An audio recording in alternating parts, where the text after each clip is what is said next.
Good afternoon. Good afternoon, everyone. I hesitate to cut the energy in this room by asking you to listen for a little bit, but welcome. We just want to extend the warmest welcome to you. I'm Terry Barclay, the President and CEO of Inforum and the Chair of the Sustainable Business Network of Detroit, known by the shorthand of SBND or SBN Detroit. And welcome to this wonderful event featuring Dr. Santa Ono, President of the University of Michigan, and Telva McGruder, Chief Diversity, Equity, and Inclusion Officer for General Motors. And knowing that I've got Telva here, I would be remiss if I didn't begin with a safety announcement. I know that's often a tradition for GM. Yeah, thank you. So I think we all know that we've got a little bit of severe weather that might be moving through the area, and we're under a tornado watch, not a warning. So I just wanted to let everyone know that this actually is the room should we experience severe weather. It's an interior room where we would sort of shelter in place. And if something much more serious happens, the hotel staff will come and escort us to another location. But this actually is one of the safety rooms in the hotel, so we're cool. So more than 250 of you have registered to attend either in person or online, virtually. So we know that there's a huge interest in this topic. And I think it's kind of funny that here we are with severe weather talking about many things, including sustainability. The event is also being simulcast by Detroit Public Television, Channel 56, and the series Accelerator for Sustainable Capital Markets. So please continue eating as we continue with our program. We don't want you to be hungry. We won't mind forks clinking and all of that. And I'd like to thank the Erb Institute for sponsoring this event and the Fred A. and Barbara M. Erb Family Foundation for conceptualizing and funding the Sustainable Business Network of Detroit. John Erb, chair of the Erb Family Foundation, and Neil Hawkins, who is president, are here with us today. And could the two of you please stand and accept our thanks?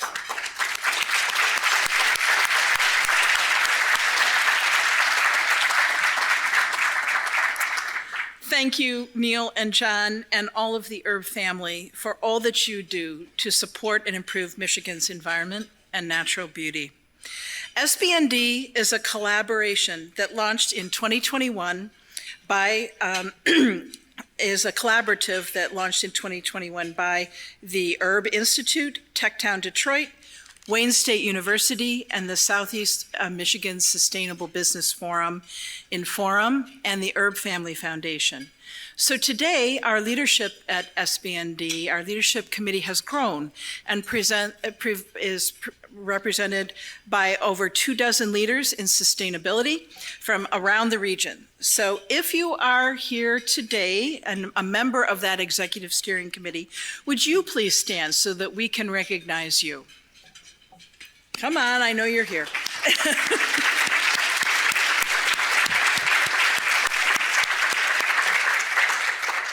So you'll hear more about this shortly from John Erb, whose family has funded the Erb Institute and the foundation. But first, I would like to introduce Tom Lyon, faculty director at the Erb Institute. Tom, please come to the podium.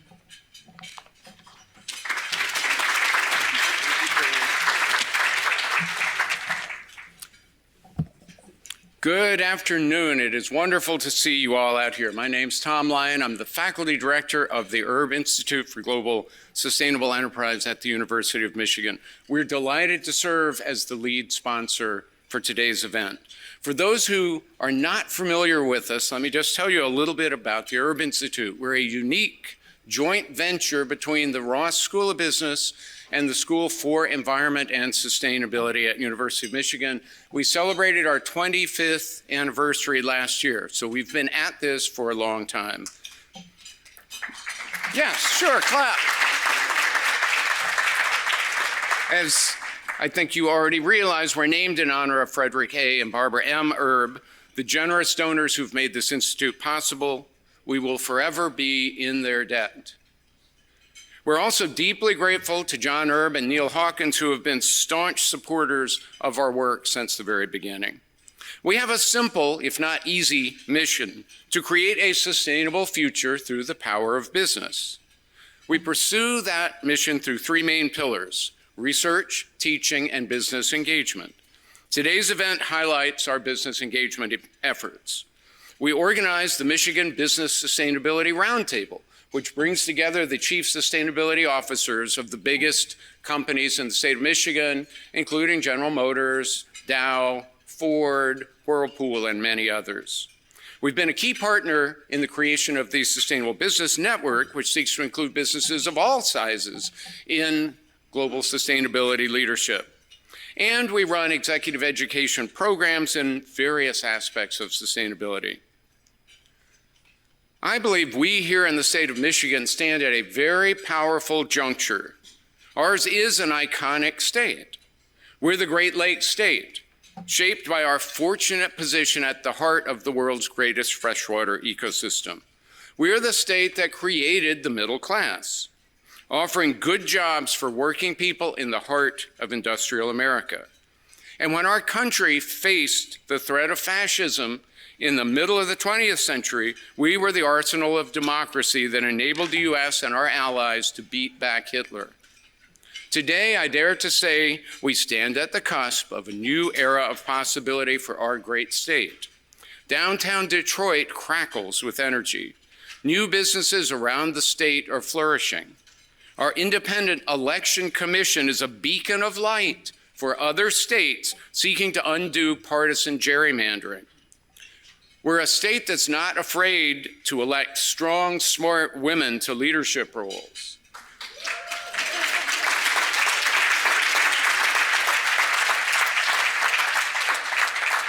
And we are a state that has just installed as Speaker of the House someone who is not only the first Black person to hold that role, but the first graduate of the Erb Institute dual degree program to hold that role.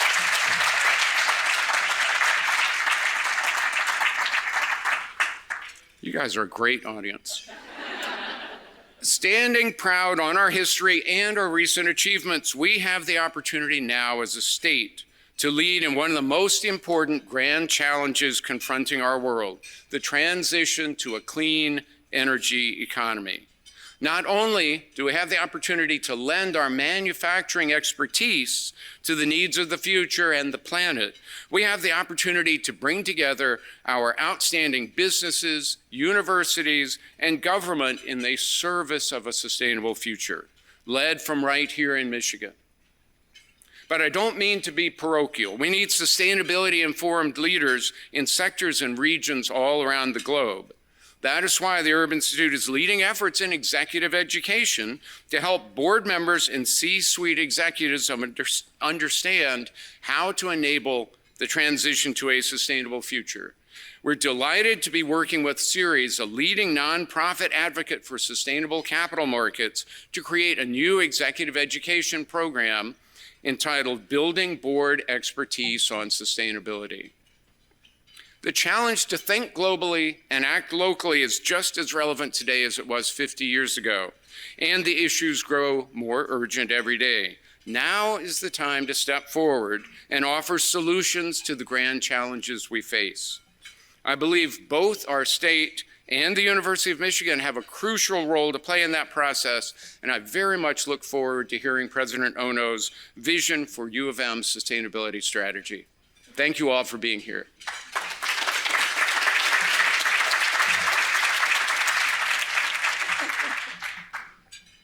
Thank you, Tom. And now it's my pleasure to invite my friend John Erb to the podium to introduce our speaker. John.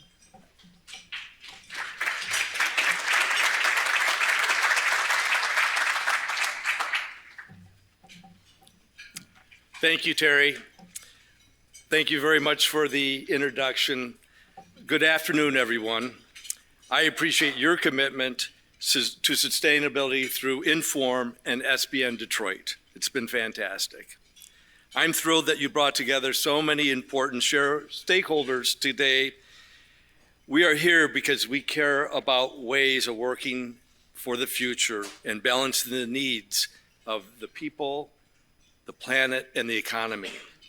As many of you know, SBN Detroit's goal is to create a sustainable business ecosystem through a network serving as a hub of idea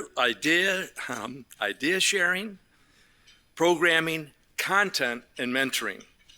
Simply stated, its mission is to mobilize businesses and organizations of all sizes and galvanize bold actions to make Southeast Michigan, with Detroit at its epicenter, the global leader in sustainability.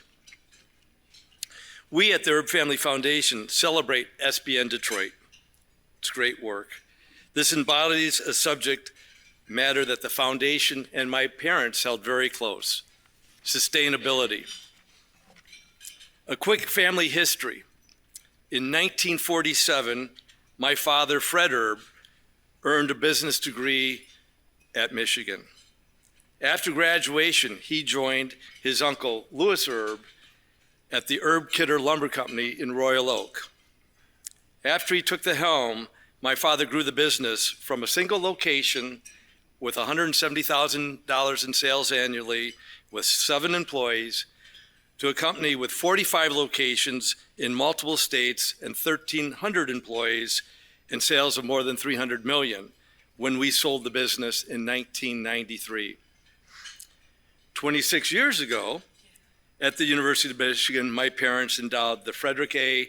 and Barbara M. Erb Institute for Global Sustainable Enterprise. Their gift established the Erb Institute because they wanted to ensure from their passion that they would drive significant change that they believed in that would make a difference for the people and the planet. As chair of the Erb Family Foundation, I'm proud of our team's work and the legacy in sustainability since we began our grant making in 2008. As many of you know, in 2020, we helped create and fund a new initiative focused on promoting sustainable business practices in Southeast Michigan, which ultimately became SBN Detroit. Today's event will include many insights into the great responsibility we have in our shared vision of a more sustainable future. Now it's my honor to introduce today's guests, 2 national leaders in sustainability, diversity, equity, and inclusion. First, Santa Ono is the 15th president of the University of Michigan.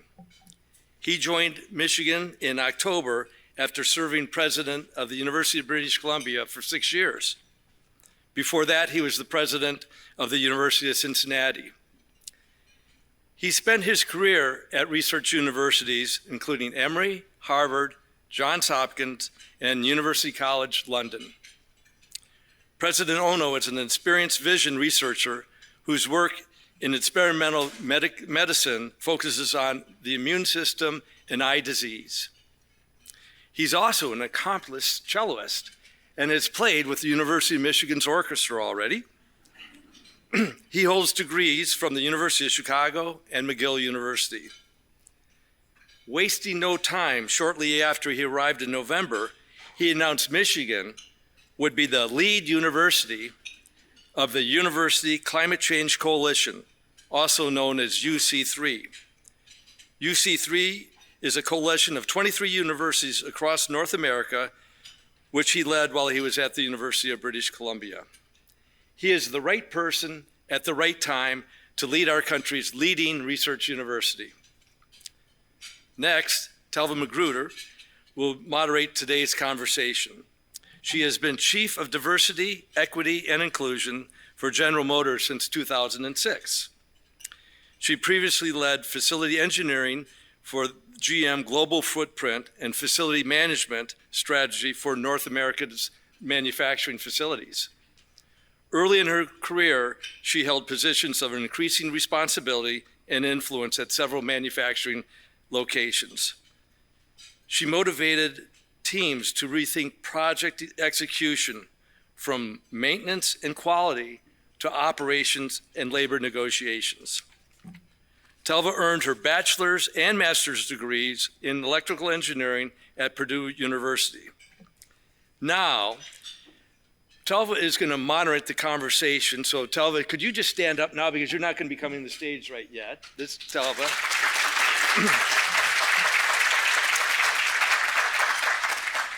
But now I am just honored to welcome University of Michigan President Santa Ono, and of course Telva will come up, who is the Chief Diversity Equity Officer at General Motors. Thank you very much.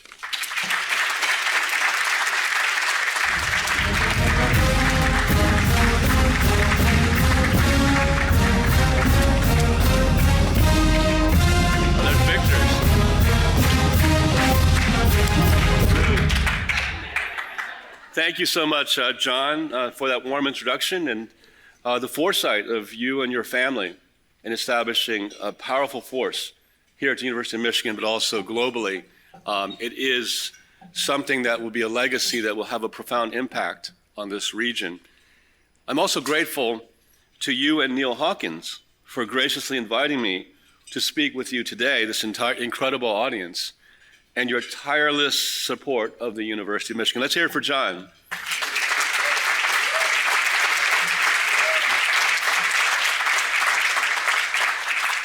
And thank you, Terry, a Michigan alum, for kicking off the event, and Tom. And I'm looking forward to our collaborations with all of you and conversations to come, including the one with Telva, who I understand is a parent of a University of Michigan alum. We count you as a member of the Wolverine family. Let's hear it for Telva.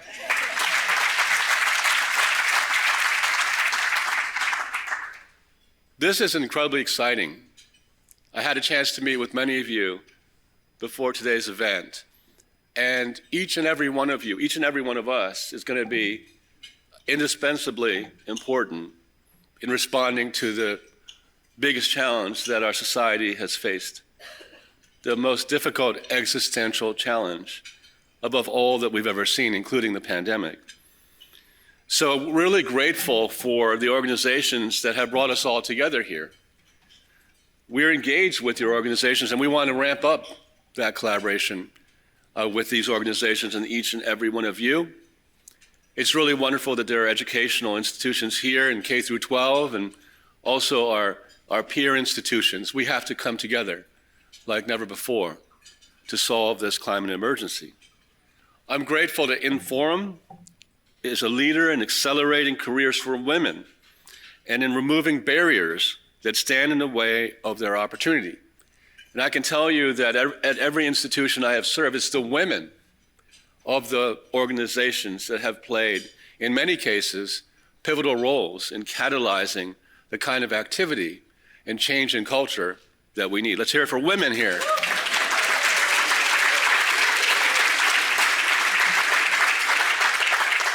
The Sustainable Business Network of Detroit is a model that is respected around the world. Businesses have to come together and commit to addressing climate change. The SBN network here in Detroit is driving Southeast Michigan and Metro Detroit businesses and organizations towards a brighter and more sustainable future. Academia, research universities are part of the solution, but government and businesses and civic organizations have to all come together, and educational institutions in K through 12 as well. There's another powerful force that's actually represented here, and that's the Nature Conservancy in Michigan, affectionately known as TNC, which maintains more than 50,000 acres of nature preserves throughout our great state, and is steadfastly committed to a future in which people and nature can together grow and thrive. Let's face it, the only solution to this climate emergency is a focus on the importance of biodiversity and the importance of trees and making sure that we guard the biodiversity that's critical, that will be a solution to this climate emergency, and to ensure that we don't unwittingly destroy that nature, which not only here locally, but also around the world. because what we do here impacts upon biodiversity around the world. And of course, the Erb Institute, which dovetails sustainability with the private sector growth and opportunity, and which we're very proud houses jointly with our Ross School of Business and CEAS, the School for Environment and Sustainability, one of the oldest such schools focused on environment and sustainability anywhere in the world. Let's hear it for the Erb Institute.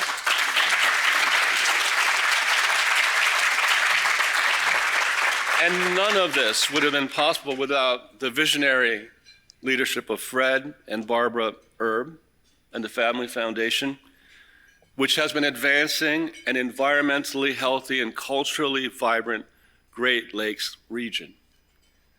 And it escapes no one's notice that the Great Lakes will be pivotally important, increasingly so, in the decades ahead. And so we have a shared responsibility here to protect the Great Lakes, because it's going to be a part of this great nation that we have to protect for the sustainability of the whole country and the continent.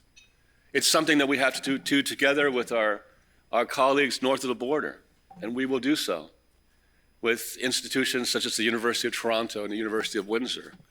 They are mobilized and they want to work with us. And solving the climate emergency is something that transcends borders, that really requires that we look past differences and geopolitical tensions to really come together, as we must if we are going to accelerate our efforts to mitigate climate change. That really is the spirit of today. Togetherness, cooperation, collaboration. Each of the organizations here, no matter how large or how small, need to come together and form a nexus, like you can actually see physically in this room, which we need to do to benefit not only us, but more importantly, those who follow us, our kids, our grandkids, those who are not yet even here. You see, we have a responsibility in this room, each and every one of us, to leave the world a better place than it was when we came onto this planet. That's our collective responsibility. Together, we can prioritize equitable climate action right here in Metro Detroit. Together, we can make Southeast Michigan a leader in finding solutions for the climate emergency. And together, we can change the world, not only locally, but globally. It is a great challenge, a great aspiration, but I believe and you believe that we can do it. We can achieve this. For we've gathered in the historical hub of American manufacturing. As FDR said, the arsenal of democracy that assembled tanks and planes for the free world during World War II, the motor city that reimagined and transformed mobility throughout the 20th century, a transformation, however, that came, as we know, with a legacy and a responsibility from combustion and carbon emissions, something that hadn't been anticipated during that time. And so we have, for that reason, a responsibility, and all of us are invested. Today is the time for transformation in mobility and sustainability, and all of us here will work together to create a new future for mobility. And together, we can define it. There are few, if any, other regions of the world that have the expertise to really transform transportation and mobility, and we can do that together.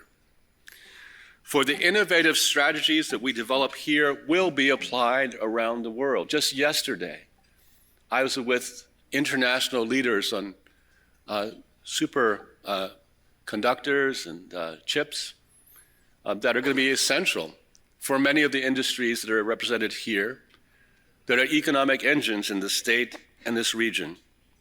And we know that that kind of innovation is going to be essential to transform the transportation and mobility throughout the world, and we can do it.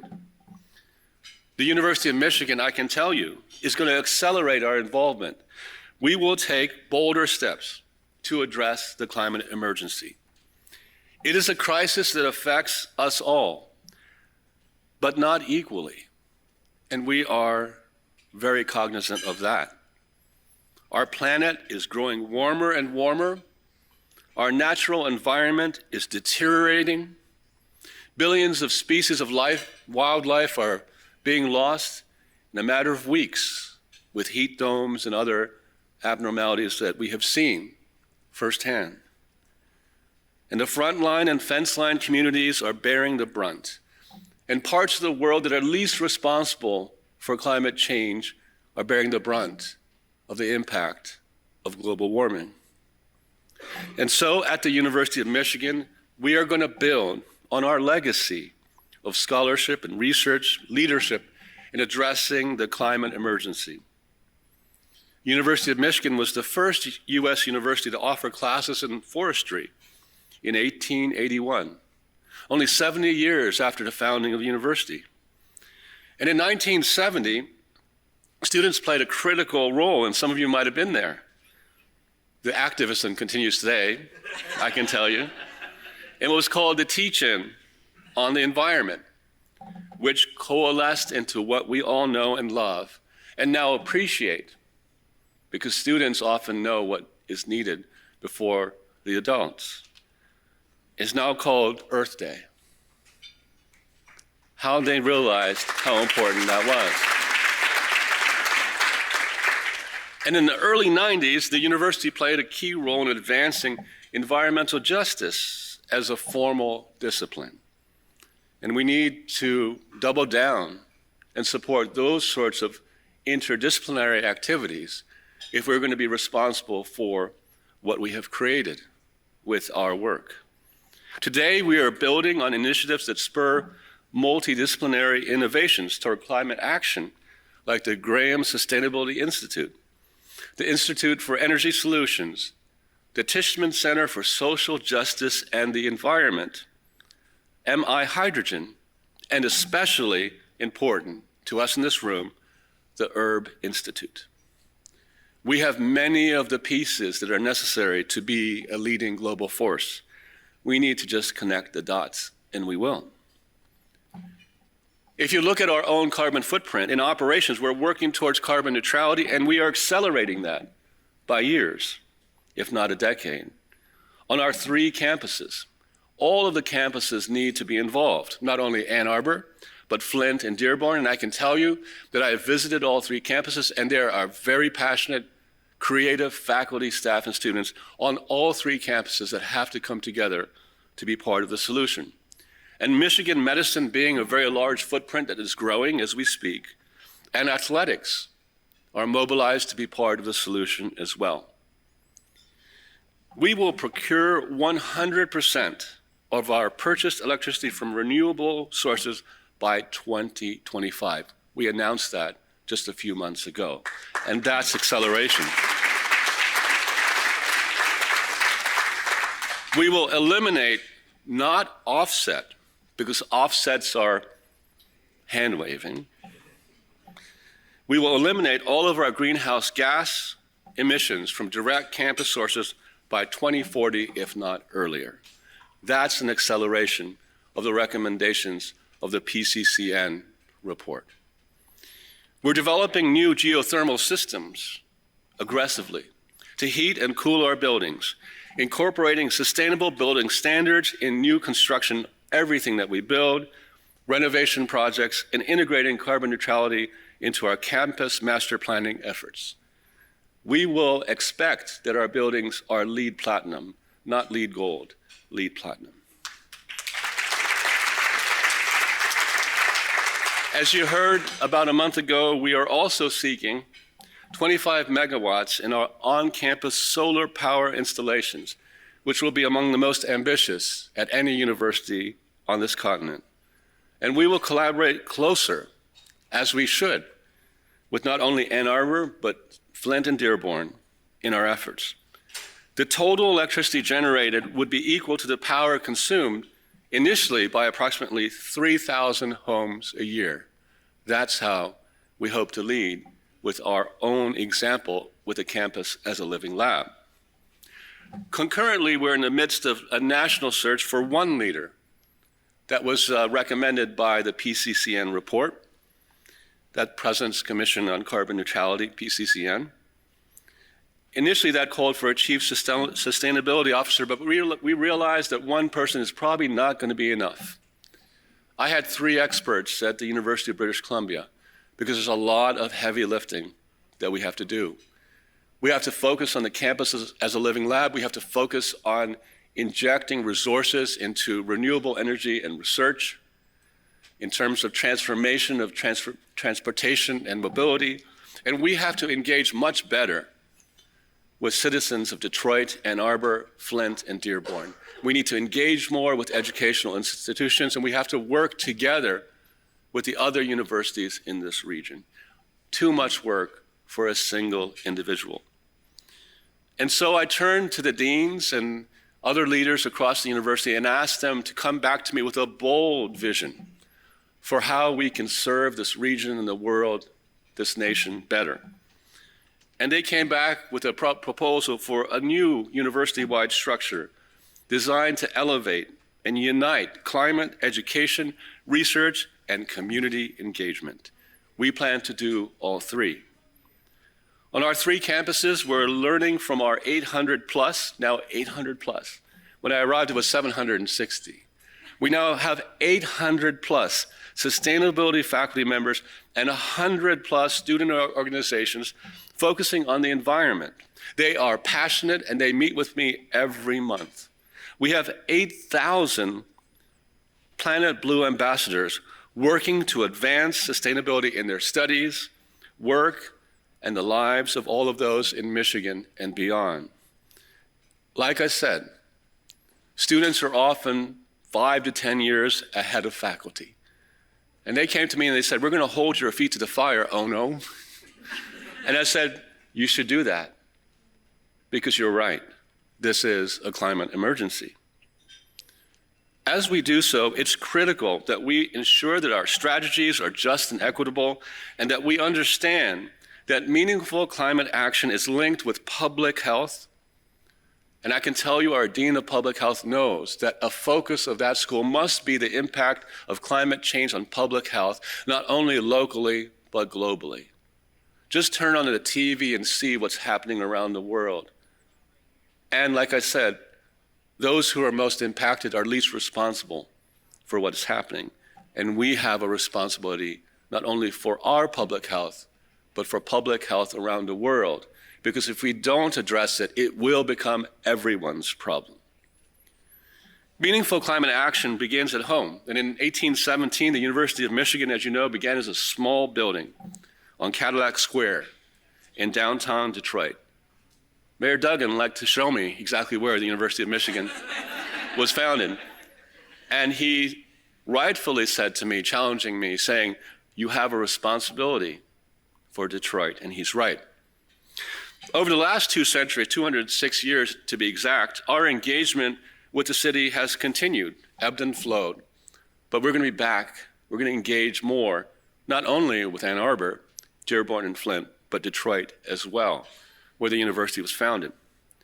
To give you just a couple of examples, in recent years, researchers working with local partners have studied how debris-ridden, overgrown alleys in Detroit, once used for trash pickup, can be repurposed to revitalize challenged neighborhoods, provide new green space, and advance sustainability.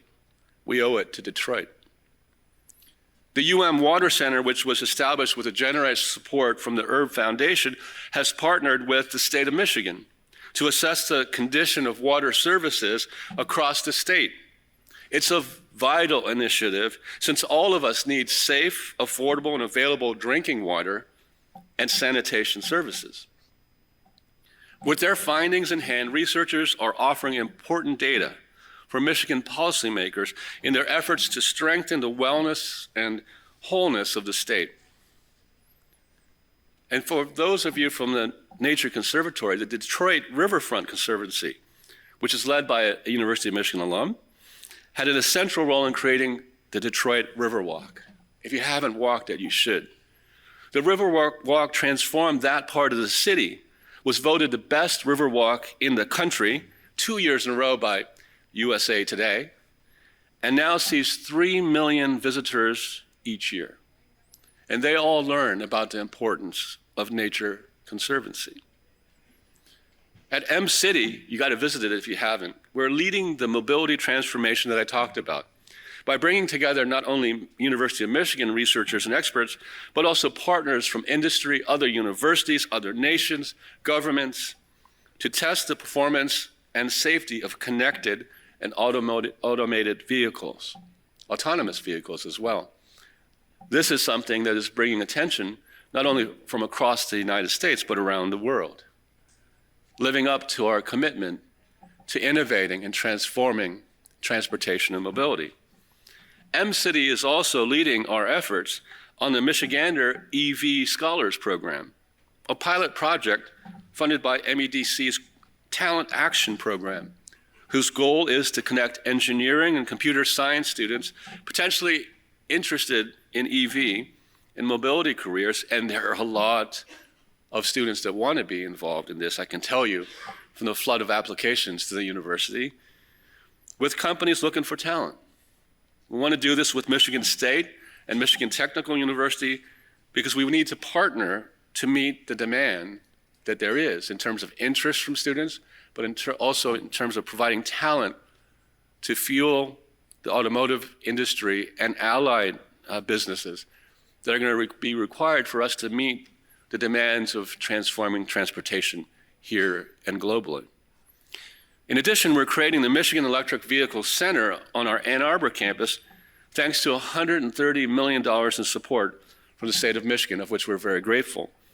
Focused on the future of electric vehicle technology and workforce development, the center will be critical to solidifying our state and our nation as a leader in electrical vehicles in that entire industry. To advance our efforts in downtown Detroit, one of my first actions, actually on the second day, was to make a decision to announce that we were moving forward with the University of Michigan Center for Innovation, formerly called DCI. It represents, in total, a $300 million commitment by the university, the state, the city, and Steve Ross in creating what we hope will be like Roosevelt Island and Cornell Tech in Manhattan, an education and innovation hub that engages businesses, entrepreneurial and residential communities, and Detroit public schools. And we are heavily engaged in planning for UMCI, or the University of Michigan Center for Innovation. The 200,000 square foot building will be located in Foxtown, not too far from Little Caesars Arena, near Castech, the Grand River Avenues. We expect to break ground this year, and when completed, we anticipate it will be 2026 before we finish construction of the building. It will offer a whole array of programs, many of them graduate programs, to Detroit's finest and people from around the country attracted to this magnet for innovation, including workforce training, upskilling and reskilling, professional development, and certificate programs in areas such as EV, robotics, computer science, and, of course, sustainability. This effort is similar to one I led as president of the University of Cincinnati, where we laid the foundation for what has grown into a 44-acre technology innovation park, known as the Cincinnati Innovation District, a place that was urban blight with many buildings that were totally inactive. We've renovated that region, and it is now an economic spark plug for the city of Cincinnati, with many Fortune 500 companies involved in that region. I see the same opportunity in the city of Detroit. Steve Ross sees the same opportunity in the city of Detroit. This is a great city, and we want to do everything we can, because we were founded there, to create this as a spark plug for Detroit.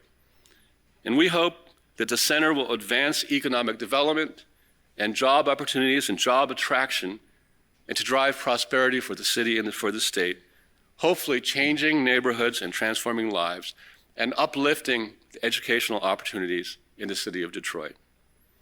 Together, we can and we will do more, regionally, nationally, and globally. And we're counting on your partnership, on the leadership that you've already exhibited over the years. Following SBN Detroit's example, we need to go beyond talking about our commitment to actions and to, as the kids said, holding my feet to the fire, for us being accountable. We need to encourage real, tangible results, and we need to hurry up on part of both individuals, the institution, and other organizations. We need to do so because we're convinced that as we act and challenge and inspire, the nation and the world will follow our lead here in the state of Michigan. So let's dare to aspire. That's why we're here together. Let's dare to dream. And together, let's do all we can to address the climate emergency. We owe it to our kids and to our grandkids. Thank you very much.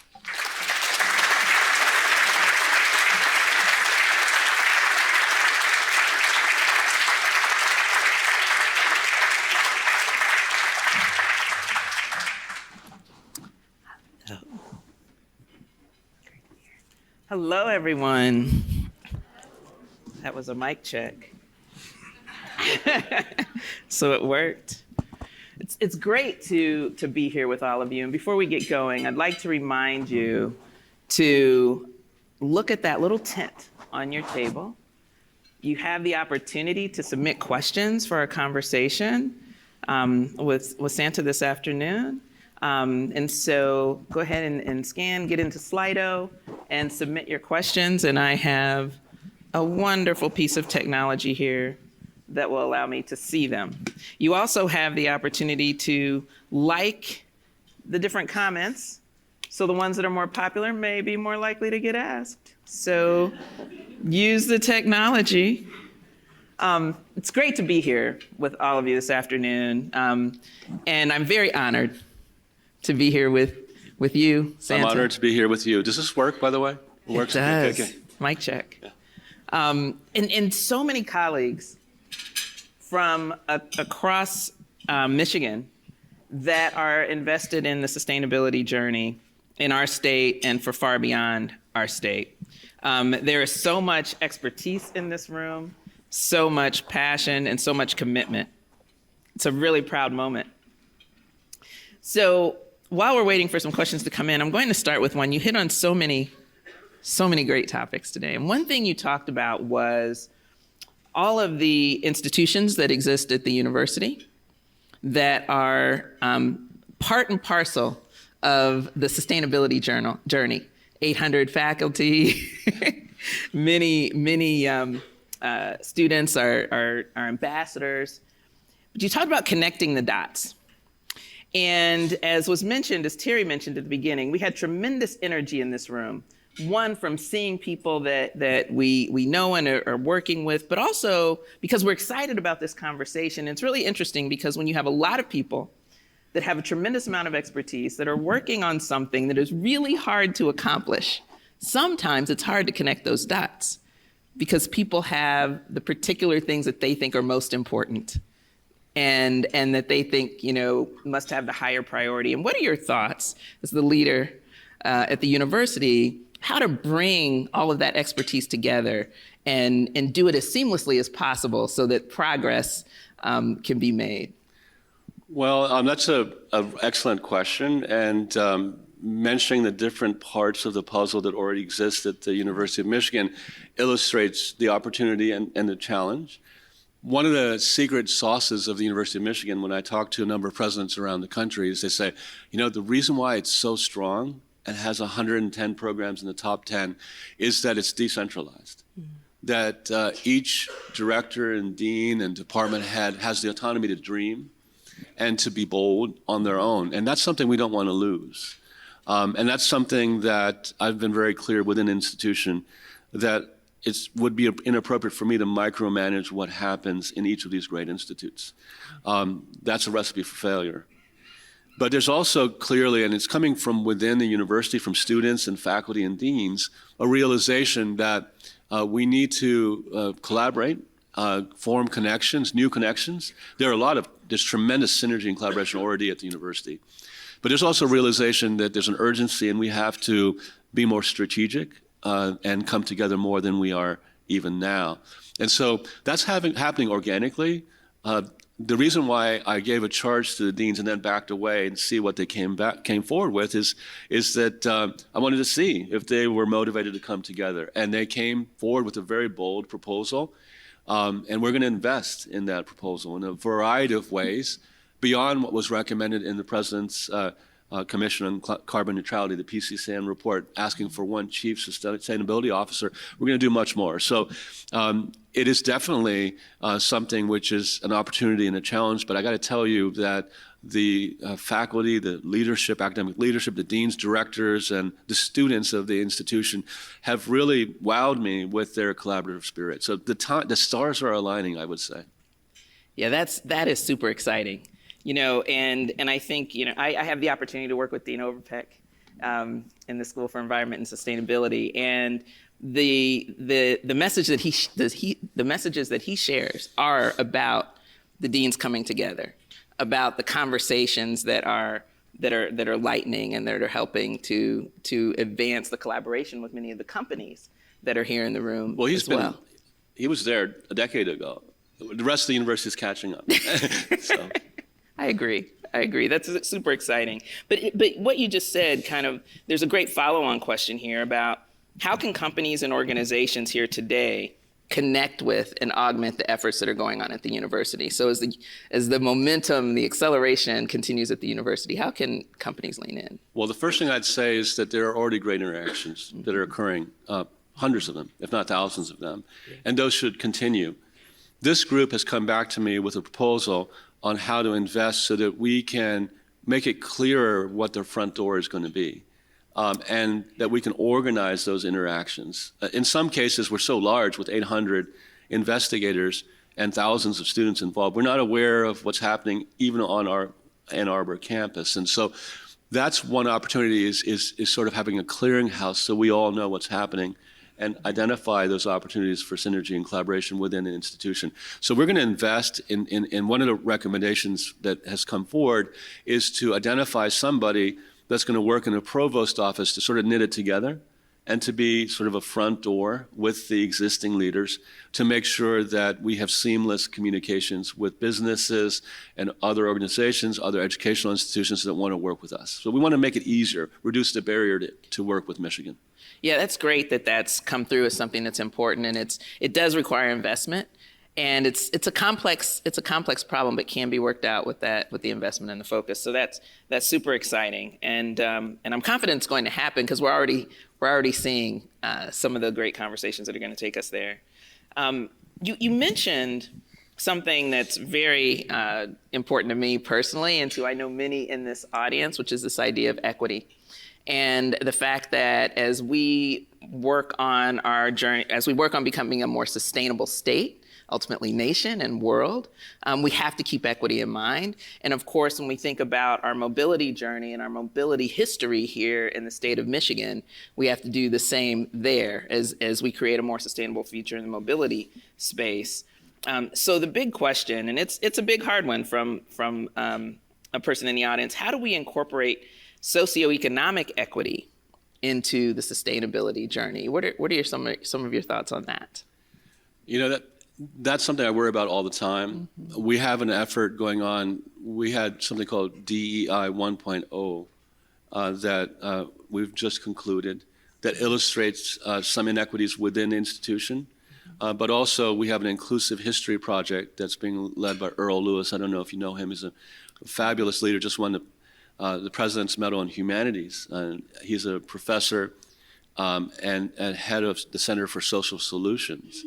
One of the focuses is these inequities that result from laws, policies, culture, but also the differential impacts of climate change. So he's looking at all of those because there are intersections between those contributions to social inequity and from a social justice lens. So I think that to answer your question, that group is going to provide a framework through which we can take the discoveries and innovations that come from our work in sustainability and ensure that everything that we do is looked at through the lens of equity and social justice. Yeah, it's it's interesting because there are so many aspects to equity and so many layers of equity, and so he's bringing that all together. And part of the challenge is teaching that to the professionals that are doing the work, both at the university and the corporations and the government and many different agencies, to help them truly understand the nuance that needs to come in the decisions that they're making. Absolutely, and so I was just with him yesterday, and Liz Cole is the other co-director of this effort. And there are different aspects of what we want, our deliverables for what they want to achieve. We want to support them. And this is not a top-down effort. This is an effort that has an entire committee. It has representation from faculty, staff, and students from all campuses. It also has outreach that embedded into its activities locally and globally. Being very frank and honest about social injustice and inequities, and telling the stories and making recommendations to repair some of that damage historically, but also moving forward, is a key strategy of that initiative. And so I think that as that rolls out, there's going to be considerable progress in this year framing it. There'll be many opportunities for engagement with the university from companies, from government, and from citizens in the entire state of Michigan. That's wonderful. That is absolutely wonderful. We have a really important question for President, which is, what is your top priority for U of M's sustainability agenda? Oh, that was easy, because I was going to say addressing climate change is my top priority. I mean, obviously. Yeah, that's exciting. And that's not a secret to anybody who was on the presidential search committee or anybody who's watched me over my first 5 months. Mm-hmm. I've been unabashed in articulating that as a top priority. Yeah. I mean, we obviously want to keep the university as a great, interdisciplinary, multidiscipline institution with disciplinary strength, because that's a prerequisite for having, multidisciplinary, interdisciplinary strength. But there has to be a focus. We have certain existential issues that Michigan needs to be a leader. And it's not something that's coming from me. It's coming from my conversations with thousands of faculty, staff, and students at the institution. The number one things that comes up is, what are we going to do about the climate emergency? And so my job as the president of the university is to be responsive to the collective wishes and desires of the community. And so it's not for me, although, to be frank, it's something I've been engaged in for some time. Right. But I have to be responsive to the collective will of the institution, and it's clear. Yeah, I think being responsive to that will, that listening, that art of listening to, what is the drumbeat and where are we going here is so critically important for all leaders. And I had the opportunity exactly 5 years ago today to participate in a forum here at University of Michigan where the students and the faculty were speaking up about, we need to get better at this. Oh, right? I've heard it loud and clear. I mean, there are people here that were part of that effort. Absolutely. I met several people that are here. I met that day. I met somebody, I think it was you, who actually showed me a poster. Yeah. Of that critical moment where the previous administration committed to listening, yes. Creating a commission. And the recommendations from the commission are so clear and so on the mark. Mm-hmm. And we take them so seriously. One of the first things that I did when I arrived was to take that PCCN report. And we have a document, students actually are pushing us on this, where we have green, yellow, and red tabs for every single recommendation. And our aim is to make them all green. Right now, a good number of them are green, but too many of them are yellow and red. Yes. It's going to take a little bit of time. There's some pretty bold recommendations. One of them was to join the University Climate Change Coalition, UC3. We did more than just join it, we were leading it. And So our community has been crystal clear. The voices of carbon neutrality, the students, I meet with them every month. The great thing is that we're coming together. Everybody realizes that we should work together, all the oars rowing in the same direction. We got to do that so that we can serve the state, the nation, and the world better. And it's beautiful.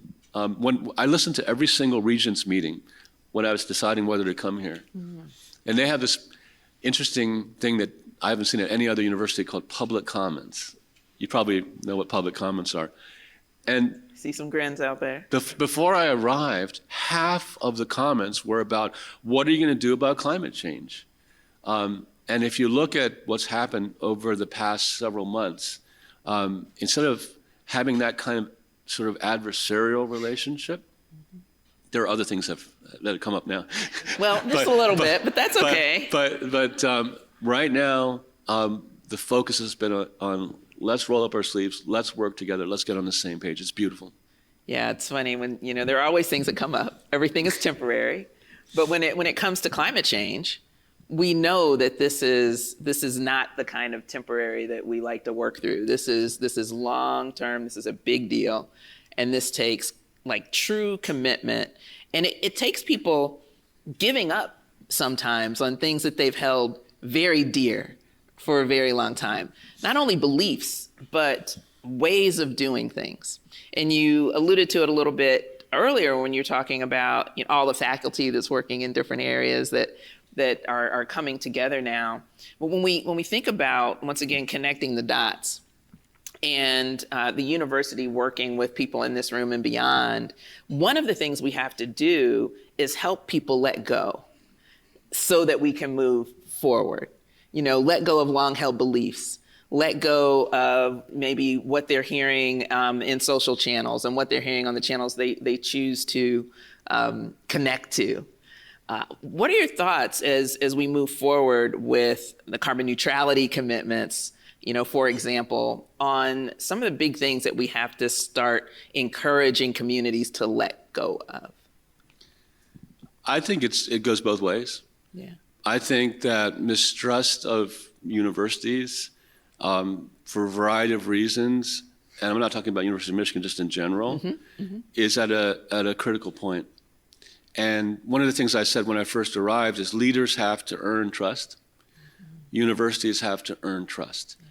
We have to go into communities knowing that we have as much, if not more, to learn from them than they to learn from us. I got to tell you, the biggest example from of that for me was what happened at UBC, University of British Columbia, which, like Michigan, is a very large, distinguished research universities on the lands of Native people. Yes. In the case of UBC, it was built on the lands of the Coast Salish people, Musqueam, Silks, and Okanagan nations, with no treaty. And so through colonialism, which has contributed to the climate problem, we did wrong. We took their land and we built something wonderful, but we didn't do anything for them. And the University of Michigan was established through a treaty.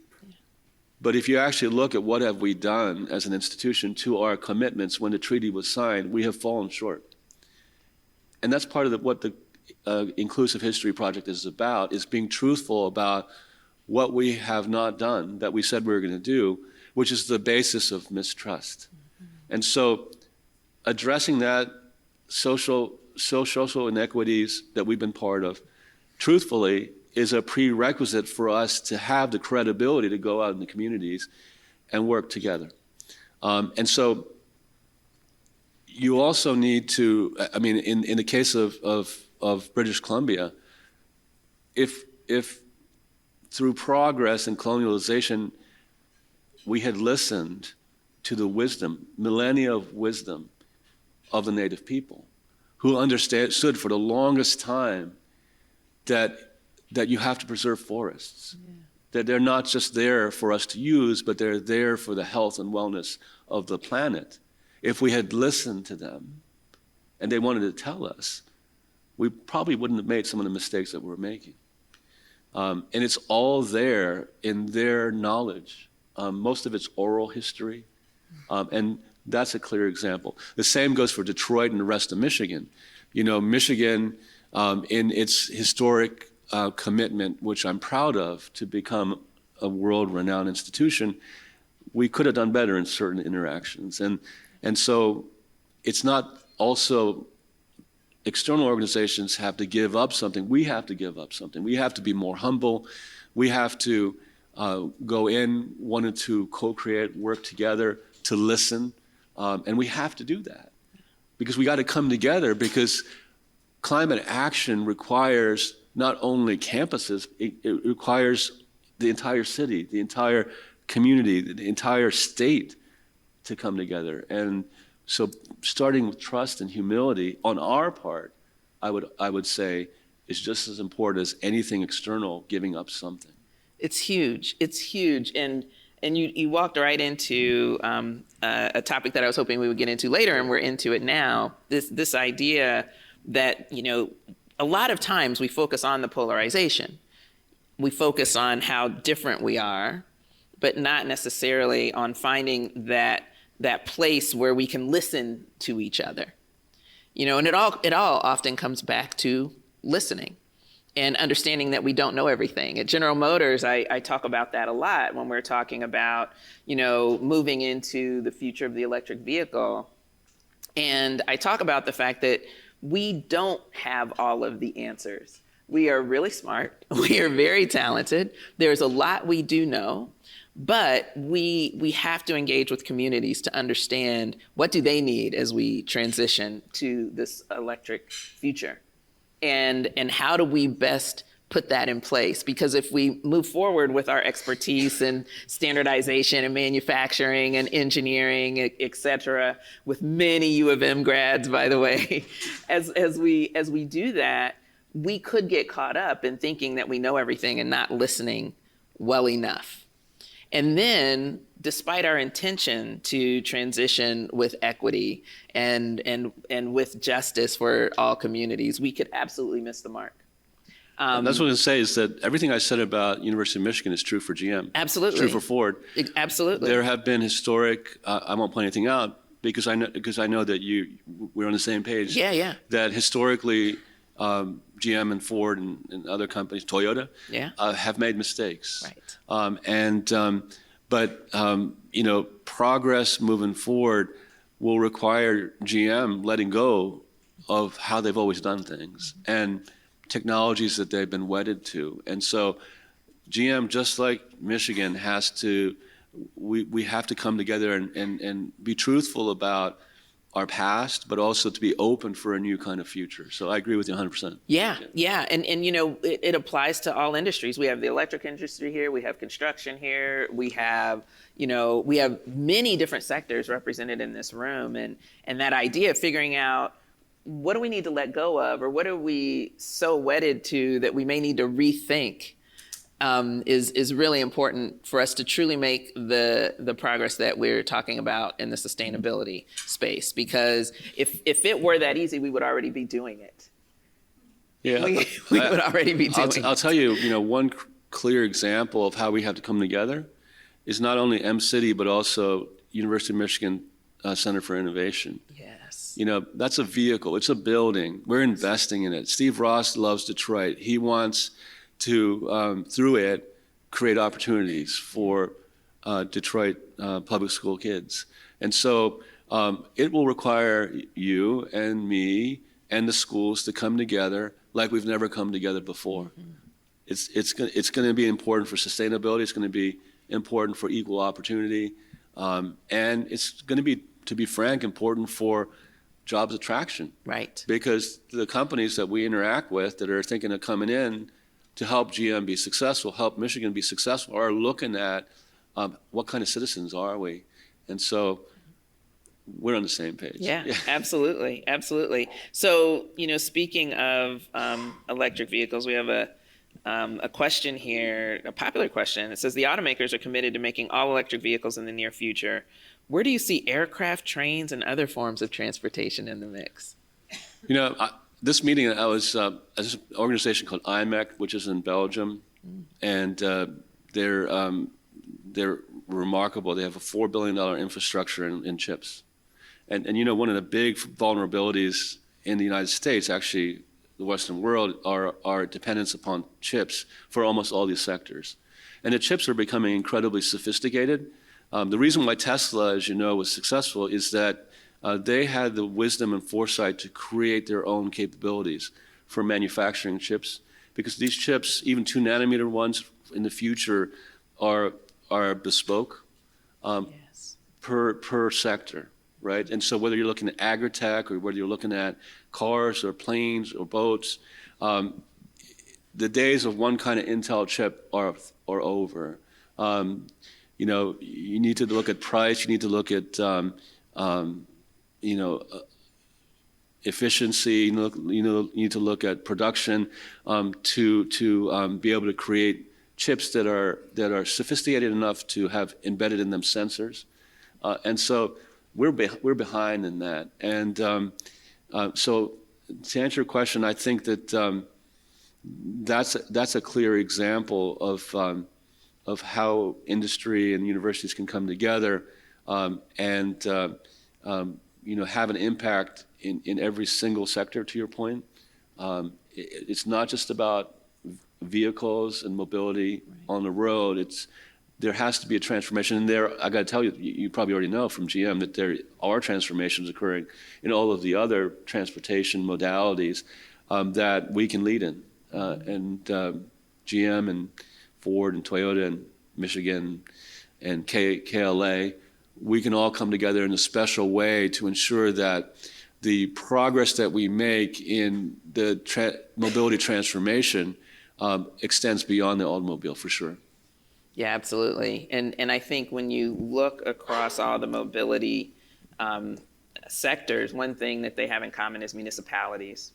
And it's going to be really important that as we bring our technologies to bear, some of which are being researched in universities, like University of Michigan. So we bring that research to bear. How we implement those technologies in our municipalities is really important. We don't want, all the technological innovation to crash upon the people that are living in those different places, right? For sure. So as we consider people, that's something that I think about when I think about all the other industries. I also want to be really clear that I'm excited that there are people from Wayne State University and Michigan State here.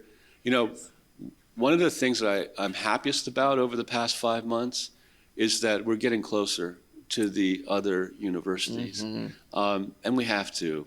You can compete on the field or on the ice rink, but we're all state universities. We have families, we have kids. One goes to Michigan State, one goes to Michigan, one goes to Wayne State. Rivalries should stay on the field or the swimming pool. But we're here to come together to educate Michiganders. That's right. We're here. Absolutely.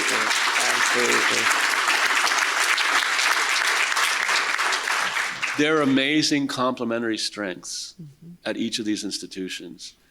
Yeah. Wayne State is absolutely critical for us as a community to get something done in Detroit. Absolutely critical. Michigan State is absolutely critical for us to make advances in agri-tech.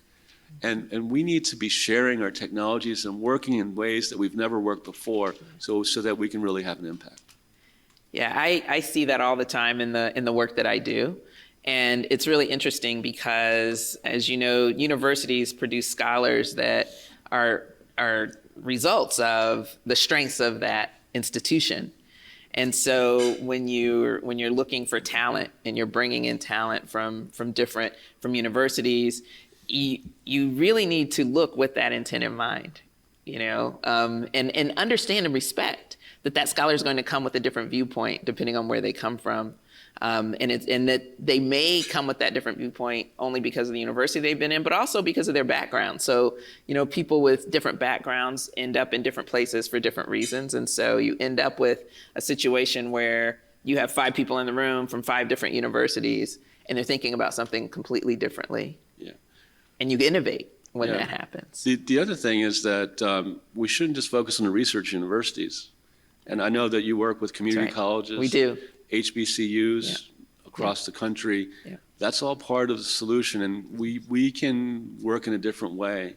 We really have to, and we are talking about looking at increasing transfers to the University of Michigan from other schools, from community colleges. We're signing some of those kinds of agreements, and we really have to figure out a way so that everyone can come together to solve these issues, because we need a transformational shift in our workforce, and it can't just be a part of the talent pool that benefits. We really have to have a broader strategy that's more inclusive of all the institutions. Yeah, absolutely. And I mean, when you think about, you spoke on environmental justice and U of M's history in environmental justice and the work that's being done in C's there and in partnership with Erb on environmental justice. And it's really interesting because we understand that when you have people from different backgrounds, from urban communities, from rural communities, from places, from indigenous communities, frankly, you have to have those individuals participating in our sustainability journey.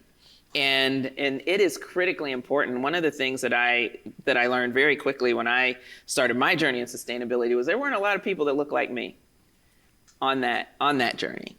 And that's still the case. That's still the case today. And so one of the obligations that institutions have is to help close that gap, to educate people from all different backgrounds, so that they may be in the right places at the right time and have the connecting capabilities that may be otherwise missed. Yeah, thanks for bringing up the indigenous Native Americans, because if you think about it, everything that we've accomplished is because we've been able to carry on our different businesses on their land. Yes. Right? Even if it was through a treaty. And so involving them and addressing barriers and educational opportunities for them, reaching in and addressing some of the disparities that exist. I spent a lot of time in the different communities of Musqueam and Okanagan and Syilx nations, Native Americans in BC, and the health disparities, the educational disparities, the level of poverty, access to primary care was scary, shameful. We cannot let that continue because we're benefiting from the land upon which we have built. And so we have a responsibility to go into those communities, give them the same opportunities so they can also realize the benefits that come from building on their land. And we have the responsibility to do it well. Absolutely. To absolutely do it well, for sure. Let's shift a little bit to politics. Okay. Politics, that doesn't play at all in the sustainability space, does it? Politics? The question is, with the swell of anti-ESG in politics, how can U of M work to change the hearts and minds of so many who oppose climate and social equity progress? This is something that we speak about as a community. I think that if you look at what's happening in certain parts of the country, I won't name the states. You don't have to name a lot of university leaders are silent because they're frankly afraid. They're scared. Yes. Because things are being taken away. Books are being disallowed, programs are being canceled, entire departments are being rescinded. There's a tremendous scrutiny into what's happening, and so it's pretty scary. We are fortunate in the state of Michigan, and especially at the University of Michigan, the way the institution was founded is that we're an autonomous part of government. We certainly do get funding from the state of Michigan, and I mentioned some of that. We're very grateful for that. We have a great, government right now in Lansing, and we're fortunate to be collaborating with them.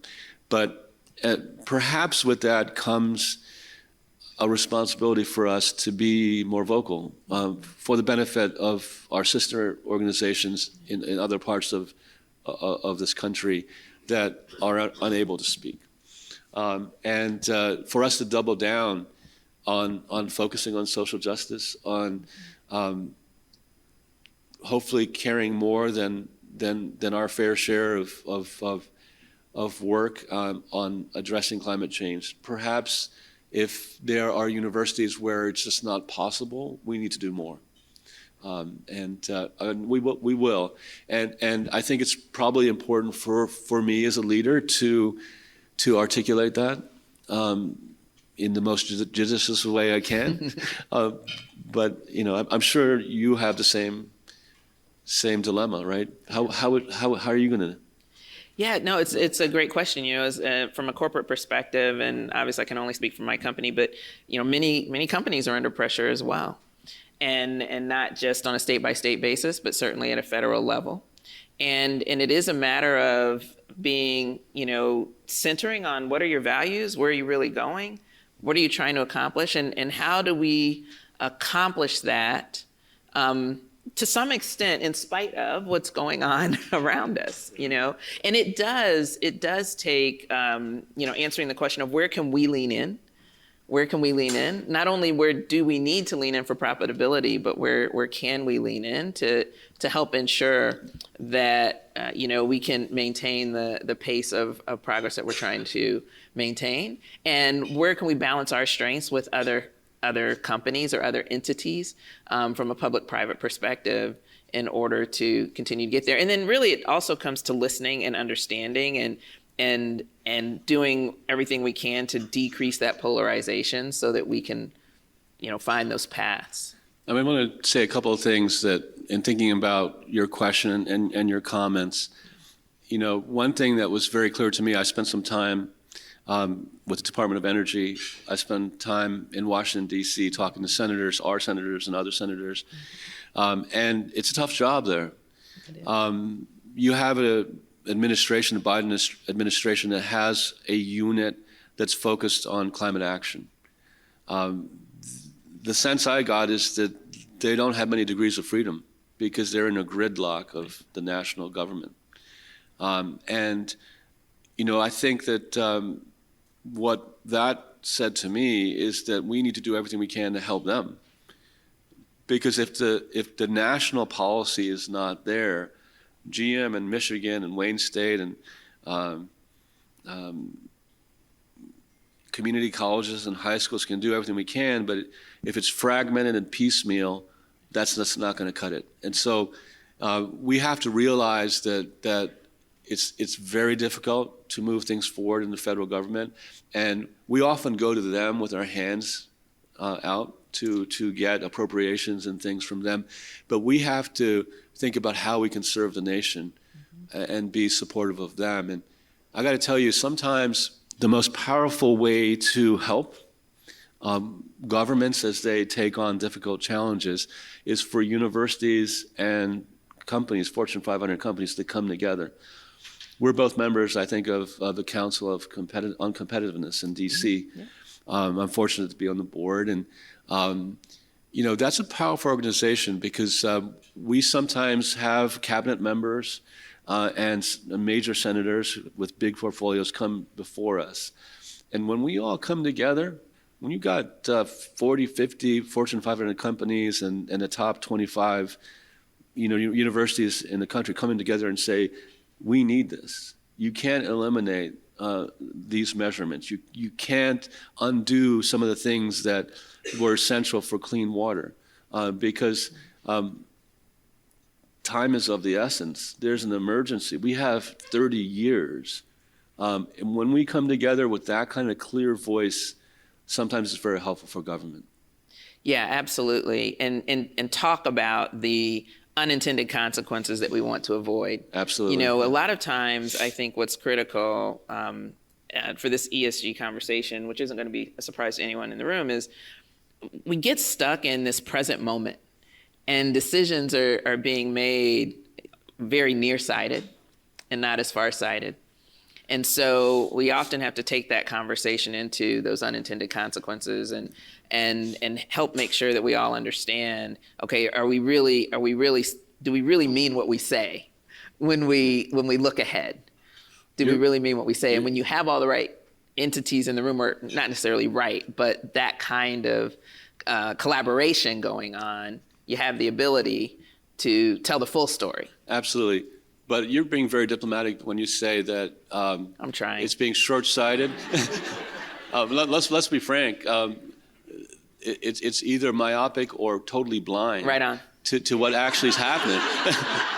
So you're absolutely right. It's about the consequences, but sometimes it's also saying, hey, that there are some facts here, and we can't live in a society where facts are ignored, right, and science is ignored, because then you'll have the unintended consequences. But we have to stand together and really advocate for evidence-based decisions. We cannot let 100%. Yeah, absolutely. We yes, absolutely, 100%. Mic drop. Just drop that mic right now. So we unfortunately have to round this up, but I'll end it with one more quick question, and it may be not so quick, but hopefully you can answer it quickly, because we have a couple of questions about funding. About how do you think about funding the initiatives at the university? And then how do we help leaders, reconcile the cost of fostering sustainability with the cost of doing business, right? So it's a little bit of both, right? How do you think about that as a leader? So University of Michigan, we're very fortunate in that, I compare what our situation is to University of California, Berkeley, UCLA, that are also great public universities. And we're fortunate in that because of the generosity of many people in this room and the government, and 206 years of success, we have more resource than those other universities to commit to these priorities. Mm-hmm. And with that comes a responsibility, number one. Number two, they have no land. There are certain things that have to be built, new facilities, new ways of promoting interaction across disciplines that we can do that it'll be hard for those great universities to do, which gives us more responsibility to do something right here.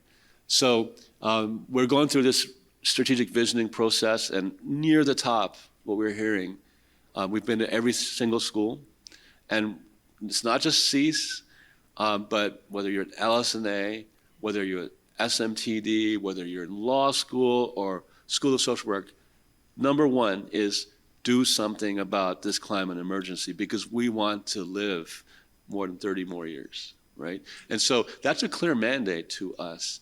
And so we fully intend to invest some of our resource that we're fortunate to have to this global crisis, number one.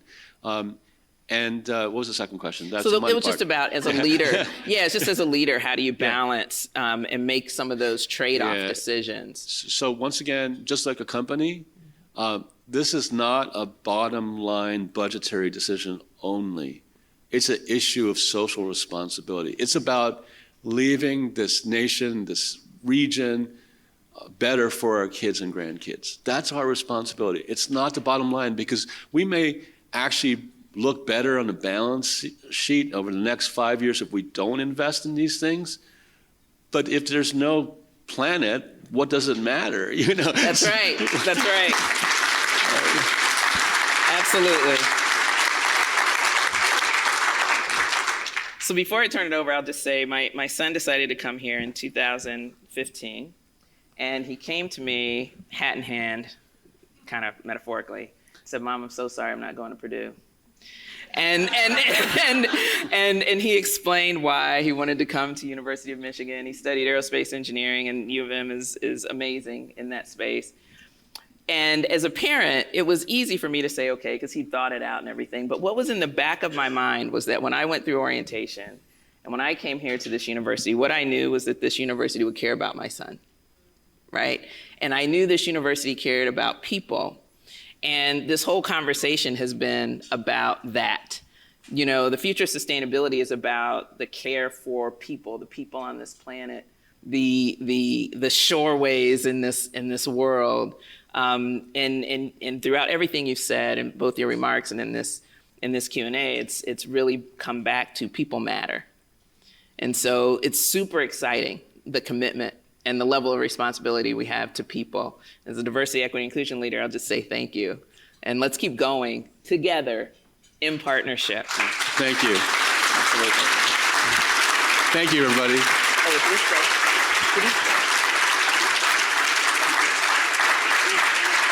We good? Okay, we just have to, can we really make some noise for Telva and Santa? Come on. Woo!